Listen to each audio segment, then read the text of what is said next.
Awak overthinking ke dengan fizik? Mari sini saya bantu. Lepas ni nampak je soalan takal macam ni, jangan tinggalkan lagi. Cara dia simple je awak. Mari sini saya bantu. So, soalan dia bagi takal ada 3 kg, ada 5 kg kat sini, dan soalan dia minta berapakah dia punya pejutan. So, apa yang kita kena ingat sahaja besar tolak dengan kecil. Ingat benda tu je.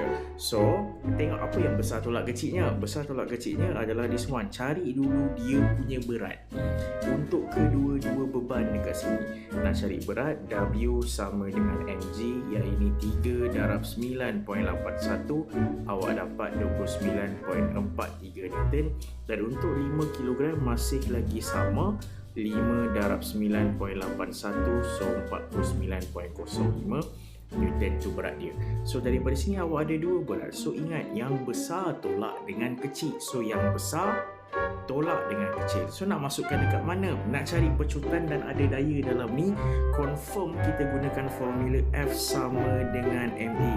So F ni lah yang besar tolak dengan kecil.